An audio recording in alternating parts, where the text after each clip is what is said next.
एक 8 साल की बच्ची अपनी माँ के साथ थाने जा रही होती है। जब वो थाने जा रही होती है तो उसे रास्ते में एक दाढ़ी वाला व्यक्ति दिखता है। जैसे ही उसे दाढ़ी वाला व्यक्ति दिखता है तो उसे डर लगने लगता है और वो अपनी माँ के हाथ को कस के पकड़ लेती है। थाने की दूरी थोड़ी ज़्यादा होती है तो रास्ते में उसे जगह जगह पे दाढ़ी वाले लोग दिख रहे होते हैं। जैसे ही उसे दाढ़ी वाले लोग दिख रहे होते हैं तो वो अंदर ही अंदर घबरा रही होती है। जैसे ही कोई दाढ़ी वाला उसके नज़दीक आता तो अपनी माँ को कस के पकड़ लिया करती थी और अपनी आंखों को बंद कर लिया करती थी ताकि वो दाढ़ी वाला व्यक्ति उसे ना दिखे। अब क्या होता है, वो थाने के अंदर पहुंच जाते हैं। अब जैसे ही वो थाने के अंदर जाती है तो उसकी माँ एक महिला कांस्टेबल से बात कर रही होती है। तभी वो बच्ची देखती है कि उस महिला कांस्टेबल के बगल में एक दाढ़ी वाला व्यक्ति खड़ा हुआ है। जैसे ही वो दाढ़ी वाले व्यक्ति को देखती है वो तुरंत अपनी माँ को कस के पकड़ लेती है और अपनी माँ से चिपक जाती है। अब जैसे ही वो अपनी माँ से चिपकती है तो उसकी माँ उस बच्ची को देखती है और समझ जाती है। वो उस महिला कांस्टेबल से कहती है कि मैडम, मेरी बच्ची दाढ़ी वाले लोगों को देखती है तो ये डर जाती है, सहम जाती है, इसलिए मैं इस मामले में कार्रवाई करवाना चाहती हूँ। अब जैसे ही वो कार्रवाई वाली बात बोलती है और पुलिस इस मामले में कार्रवाई करती है, उससे पहले ही एक वीडियो सोशल मीडिया पर वायरल होना शुरू हो जाता है। दरअसल इस वीडियो में एक दाढ़ी वाला व्यक्ति होता है जो कि इस बच्ची के साथ में गलत हरकतें करता है। अब पुलिस कार्रवाई करने वाली होती है, उससे पहले ही ये वीडियो वायरल हो जाता है। अब इस वीडियो में हुआ क्या था, कौन था ये बूढ़ा व्यक्ति, कौन थी ये बच्ची? दरअसल मैं आपको एक बात और बताना चाहूँगा कि बच्ची जिस एरिया में रहती थी उस एरिया में ज़्यादातर लोग दाढ़ी वाले ही थे। जो भी बड़ा व्यक्ति होता था, बूढ़ा व्यक्ति होता था, वो दाढ़ी जरूर रखता था और सर पे टोपी रखा करता था। अब लड़की उस दाढ़ी वाले व्यक्ति से कब तक डरती रहेगी, क्योंकि पूरे एरिया में दाढ़ी वाले लोग हैं। तो लड़की के अंदर बहुत सारी घबराहट है और लोगों के मन में बहुत सारे प्रश्न हैं कि इस लड़की के साथ में ऐसा क्या हुआ कि एक दाढ़ी वाले व्यक्ति से ये इतना डर रही है, घबरा रही है। दोस्तों, आज की कहानी से हम यही जानने की कोशिश करेंगे कि आखिर वो दाढ़ी वाला कौन था और उस दाढ़ी वाले व्यक्ति ने इस बच्ची के साथ में ऐसा क्या किया कि हर दाढ़ी वाले व्यक्ति से डरती है और घबराती है। नमस्कार दोस्तों, मैं गौरव शर्मा और आप देख रहे हैं गौरव शर्मा सफ़र।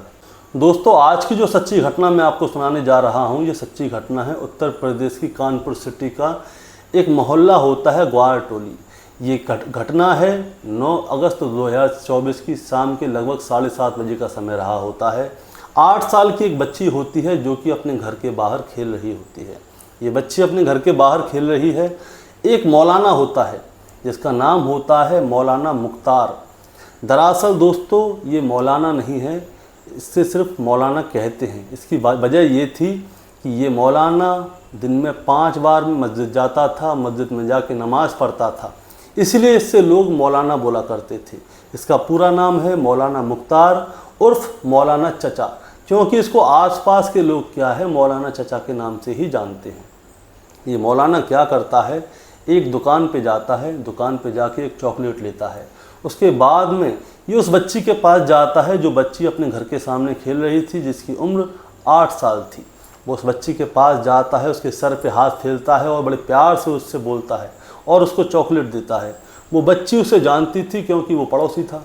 अब वो बच्ची चॉकलेट खाने लगती है तो वो मौलाना उससे कहता है कि बेटा, अगर तुम्हें बुरा ना लगे तो एक बात बोलूँ, मेरे घर पे इतनी सारी चॉकलेटें हैं कि तुम ज़िंदगी भर खाओगी तो ख़त्म नहीं होंगी। तो बच्ची बड़ी खुश हो जाती है। तो वो उससे कहता है कि अगर तुम्हें चॉकलेट चाहिए तो तुम मेरे साथ चलो। अब वो बच्ची क्या करती है, उस मौलाना के साथ उसके घर पे चली जाती है। अब वो मौलाना क्या करता है, अंदर से जाके कुंडी लगा लेता है। कुंडी लगा के उस बच्ची को अंदर वाले कमरे में लेके जाता है, अपने कपड़े उतारता है, फिर उस बच्ची के कपड़े उतारता है, फिर उस बच्ची के शरीर पे जैसे ही वो गलत हरकत करने की कोशिश करता है, यानी कि हाथ लगाने की कोशिश करता है, तभी उस मौलाना को बाहर से बहुत ज़ोर से उसके दरवाजे के पास से ऐसी आवाज़ आती है जैसे कि कोई बम फटा है। अब वो बाहर देखने जाता है तो वो देखता है कि बाहर से भीड़ आ रही है अंदर, यानी कि उसके दरवाजे को किसी ने तोड़ दिया था लात मार के।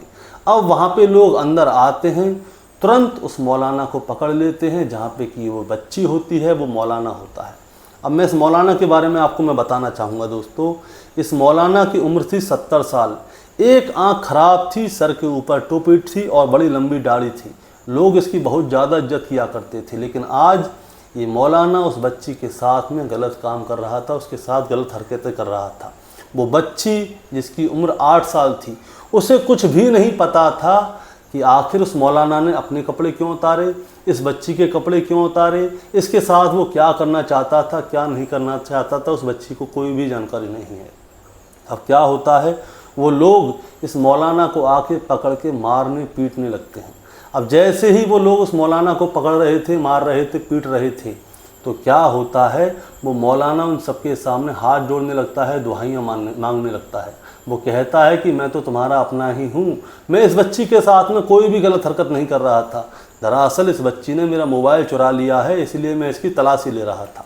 अब देखिए दोस्तों, ये मौलाना अपने लोगों के सामने कितना दूध का धुला बन रहा था। ये कह रहा था कि इस बच्ची ने उसका मोबाइल चुरा लिया है, तो वो उसकी तलाशी ले रहा था। अब आप देखिए ये तलाशी कैसे ले रहा था। ये अपना विक्टिम कार्ड खेल रहा था कि मैं बच्ची की तलाशी ले रहा हूँ। तलाशी एक बच्ची के सारे कपड़े उतार के। अब जो मौलाना के साथ थे, सपोर्टर थे, तो वो क्या करते हैं, इस मौलाना की बातों में आना शुरू भी कर देते कि हाँ तलाशी ले रहे होंगे मौलाना जी, तो कोई गलत काम कर ही नहीं सकते। लेकिन उन लोगों को ये नहीं पता था कि ये सारी जो मामला हुआ था, जो मौलाना एक बच्ची के साथ में गलत काम करने की कोशिश कर रहा था, वो सारा मामला मोबाइल में कैद हो चुका है और उसकी वीडियो सोशल मीडिया पर अपलोड हो चुकी है। अब तब ये लोग उस मौलाना को मार रहे थे, तो तभी क्या होता है, कोई पीछे से पुलिस को फ़ोन कर देता है। अब पुलिस मौका वारदात पर पहुंचती है, उस मौलाना से जानकारी लेने की कोशिश करती है। तभी क्या होता है, वहाँ पे एक व्यक्ति आता है और पुलिस के सामने वो वीडियो लाके हाजिर कर देता है कि देखिए ये क्या हो रहा है, मौलाना की वीडियो तो अपलोड हो चुकी है। अब इधर से उस बच्ची की माँ भी आ चुकी होती है, तो वो बच्ची रोती हुई अपनी माँ के पास पहुँचती है। उस बच्ची को कपड़े पहनाए जाते हैं, माँ डर जाती है, सहम जाती है, घबरा जाती है। अभी वहाँ पे पुलिस है। अब देखिए इस औरत की बच्ची की वीडियो भी अपलोड हो चुकी है। तो पुलिस क्या करती है, उस मौलाना को तो नहीं पकड़ती, सबसे पहले उन लोगों को पकड़ती है जिन लोगों ने इसकी वीडियो अपलोड की है। दरअसल इस मामले में 3 लोग होते हैं। अब 3 लोग होते हैं, उन तीनों को गिरफ्तार किया जाता है और पुलिस उनसे इधर में पूछताछ कर रही होती है और इधर मौलाना अपने सभी लोगों को चकमा देकर उन लोगों की आंखों में धूल झोंक कर गायब हो जाता है। अब देखिए पुलिस का काम क्या था, पहले मौलाना को पकड़ना था। उन लोगों को तो पकड़ती रहती, लेकिन उन्होंने मौलाना को नहीं पकड़ा, पहले वो 3 लोग पकड़े। अब 3 लोगों के पास जाती है पुलिस और उन तीनों से पूछती है कि तुम्हें शर्म नहीं आती, एक छोटी सी बच्ची जिसकी उम्र 8 साल है, तुम उसकी वीडियो को सोशल मीडिया पर फैला रहे हो, उस बच्ची को बदनाम कर रहे हो। तो जिन 3 लोगों को पुलिस ने पकड़ा था, उनमें से एक लड़का रोते हुए बोलता है कि साहब, अगर आज मैं इस मौलाना की वीडियो नहीं बनाता तो ये मौलाना कल जाके किसी और लड़की के साथ बलात्कार करता, फिर परसों किसी और लड़की के साथ बलात्कार करता, और ये मौलाना हमेशा ऐसे ही बसता रहता। तो पुलिस वाले उससे पूछते हैं कि तुम ऐसा क्यों कह रहे हो। तो लड़का बताता है कि साहब, इस लड़की से पहले 3 लड़कियों का ये मौलाना बलात्कार कर चुका है। जब इसे पकड़ा जाता था, जब इसके साथ पूछताछ होती थी, तो होता क्या था, ये मौलाना उन बच्चियों के घर वालों को अलग अलग तरह के प्रलोभन दिया करता था, लालच दिया करता था। फिर कहा जाता था कि ये देखो मौलाना साहब हैं, ये घर की बात को घर में रहने दो, क्यों बाहर फैलाते हो, इन बच्चियों का नाम भी ख़राब होगा, मौलाना साहब का नाम भी ख़राब होगा। यानी कि वो तीनों जो मामले थे वहीं की वहीं बस्ती में ही दबा दिए गए थे। लेकिन मैं इस मौलाना के ऊपर बहुत दिनों से नज़र रखे हुए था। मैं अब की बार ये अगर कुछ गलत करेगा तो मैं इसे रंगे हाथ पकड़ूंगा ताकि ये जेल जा सके। तो होता क्या है, 9 अगस्त 2024 की शाम को लगभग 7:30 बजे का समय रहता है। ये दुकान पे जाता है चॉकलेट लेने के लिए। तभी उस दुकानदार ने मेरे को इशारा कर दिया था। दरअसल वो दुकानदार इस लड़के का दोस्त था और इन तीनों में ये दुकानदार भी शामिल था। वो तुरंत बोलता है कि मौलाना जी चॉकलेट लेके गए आज किसी के लिए। अब मौलाना जी चॉकलेट लेके जाते हैं, उस लड़की के सर के ऊपर हाथ फेरते हैं। उसके बाद में उस लड़की को घर के अंदर लेके जाते हैं। अब मैं दोस्तों आगे की कहानी सुनाने से पहले इस मौलाना के बारे में आपको पूरी बात बताना चाहूँगा। मौलाना के घर में कौन कौन था, कौन कौन नहीं था। दरअसल इस मौलाना के 2 बच्चे हैं, जिनमें कि बड़ा वाला बेटा मुंबई में काम करता है, दूसरा वाला बच्चा कहीं बाहर टहलने के लिए गया था। मौलाना की पत्नी किसी रिश्तेदारी में दवाई लेने के लिए गई थी। अब इसके घर में 3 औरतें थीं। 3 औरतों में एक इसकी बेटे की बहू थी, दूसरी इसकी बेटी थी, तीसरी इसकी नमाज़ी थी। ये तीनों फर्स्ट फ्लोर पे थे। अब मौलाना क्या करता है, उस बच्ची को लेके अपने घर पे आता है ग्राउंड फ्लोर पे और अंदर से लगा लेता है कुंडी। अब जो दुकानदार था और जिसके दोस्त थे ये लोग क्या करते हैं, तुरंत मौलाना का पीछा करते हुए जाते हैं। ये शुरू से ही इस मौलाना की वीडियो बना रहे थे, जहाँ पे कि इस मौलाना ने उस 8 साल की बच्ची को चॉकलेट दी थी। ये इनके कैमरे चालू होते हैं, घर को हर तरफ से घेरते हैं, ये खिड़की में से झांकते हैं कि वो मौलाना क्या कर रहा है क्या नहीं कर रहा। वो मौलाना उस लड़की के कपड़ों को उतार रहा होता है जिसकी उम्र 8 साल थी। दोस्तों याद रखिएगा। अब उसके बाद में वो मौलाना अपने कपड़े उतारता है, उसके बाद में उस बच्ची के शरीर पे हाथ फेरने लगता है। तुरंत ये लोग क्या करते हैं, वीडियो तो कंटिन्यू रखते हैं, तुरंत ये इशारा करते हैं दरवाज़ा तोड़ो। तुरंत उधर से इनका एक साथी दरवाज़ा तोड़ता है उस बच्ची को बचाने के लिए। उस बच्ची को बचा लिया जाता है, मोहल्ले के सारे लोग आ जाते हैं, उस मौलाना को मारते हैं, पीटते हैं। उसके बाद में मौलाना अपना विक्टिम कार्ड खेलता है और उसके बाद में मौलाना भाग चुका। अब मौलाना फरार है। अब उसकी माँ इस मामले के लगभग 1.5 घंटे बाद, यानी कि 9 साढ़े 9 बजे के आसपास का समय होता है, पुलिस थाने जाती है। जैसे जब वो रास्ते में जा रही होती है तो उसकी बच्ची को जगह जगह पे दाढ़ी वाले लोग दिख रहे होते हैं। जब उसको बच्ची को रास्ते में जगह जगह पे दाढ़ी वाले लोग दिख रहे होते हैं तो बच्ची डर रही होती है, घबरा रही होती है और अपनी माँ के हाथ को बड़ी ज़ोर से पकड़ के चल रही होती है। मैं आपको एक बात और बताना चाहूँगा, जब उस बच्ची की माँ मौलाना के खिलाफ FIR दर्ज करवाने जा रही थी तो वहाँ पे उसको मोहल्ले के लोगों ने बहुत समझाया कि इस मौलाना के खिलाफ FIR दर्ज मत करवाओ, जो भी मामला है इसे यहीं पे ख़त्म कर दो, आगे से तुम्हें कोई परेशानी नहीं होगी। लेकिन उसकी माँ साफ साफ कह देती है कि मेरी बेटी से पहले इस मौलाना ने 3 लड़कियों का बलात्कार किया था। आज मेरी बेटी का नंबर आया, मेरी बेटी खुशनसीब थी, वो बच गई, लेकिन कल किसी और बच्ची का नंबर आएगा। अगर वो बच्ची खुशनसीब नहीं हुई तो उसका बलात्कार होगा, कोई और हरकत हो सकती है, उसकी हत्या भी हो सकती है। मैं इस मौलाना को बिल्कुल भी नहीं छोड़ूंगी, मैं इसे सज़ा दिलाकर ही मानूंगी। उसकी माँ सीधे थाने जाती है, उस मौलाना के ख़िलाफ़ में FIR दर्ज करा देती है। लेकिन दोस्तों वो मौलाना तो वहाँ से गायब था।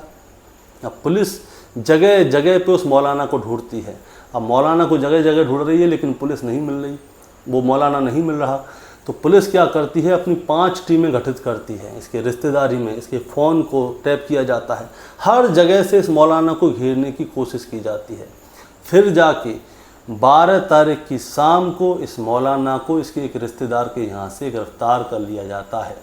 अब वो रिश्तेदार का घर ज़्यादा दूर नहीं था, 2-4 किलोमीटर के अंडर में ही था। उस मौलाना को गिरफ्तार कर लिया गया है। उसके बाद में उसके खिलाफ़ चार्जशीट लिख दी गई है और उसको जेल भेज दिया गया है। अब उस मौलाना से जांच पड़ताल भी हो रही है कि उसने पहले किस किस लड़की के साथ में बलात्कार किया, किसके साथ नहीं किया। अब दोस्तों मौलाना गिरफ्तार कर लिया गया है, लेकिन इस कहानी से हमें एक चीज़ समझ में आती है। चीज़ ये है कि अगर वो 3 लड़के नहीं होते तो वो मौलाना लगातार ऐसे ही छोटी छोटी बच्चियों को अपना शिकार बनाता रहता। लेकिन वो तीनों लड़के सजग होते हैं, उनकी इसके ऊपर नज़र होती है, वो इसीलिए इस लड़की को बचा लेते हैं। इस कहानी को आपको सुनाने का मतलब आपको परेशान करना या विचलित करना नहीं है, बस आपको आगाह करना है। दरअसल आगाह कैसे करना है, देखिए हम लोग मोहल्ले में रहते हैं, कॉलोनियों में रहते हैं, बहुत सारी चीज़ों की हमें जानकारी होती है, लेकिन हम लोग क्या करते हैं, हमें क्या लेना देना। उसकी बच्ची के साथ बलात्कार हो रहा है, होने दो। उसके घर में चोरी हो रही है, होने दो। उसके घर में गलत काम हो रहा है, होने दो। लेकिन ये गलत है। गलत क्यों है?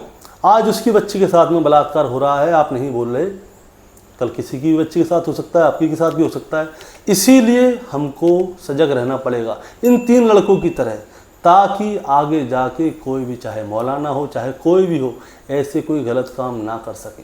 आज इन तीनों लड़कों को सैल्यूट करने को दिल करता है दोस्तों, ताकि क्योंकि इन लोगों ने इस मौलाना को गिरफ्तार करवा दिया और एक बच्ची की जान बचा ली। आप लोगों का क्या कहना है, आपकी क्या राय है, आप हमें कमेंट में ज़रूर बताइएगा कि इन लड़कों ने जो किया सही किया या इन्हें भी सभी की तरह सेल्फिश रहना था। हमें कोई मतलब नहीं है, जो हो रहा है होने दो। आप अपनी राय हमें ज़रूर बताइए।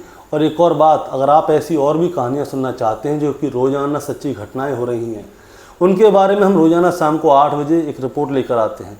अगर आप ऐसी कहानियाँ सुनना चाहते हैं तो आप लोग हमारा चैनल सब्सक्राइब कर सकते हैं, ताकि रोज़ाना शाम को 8 बजे हम आपके लिए ऐसी ही कहानी लेकर आ सकें। नमस्कार।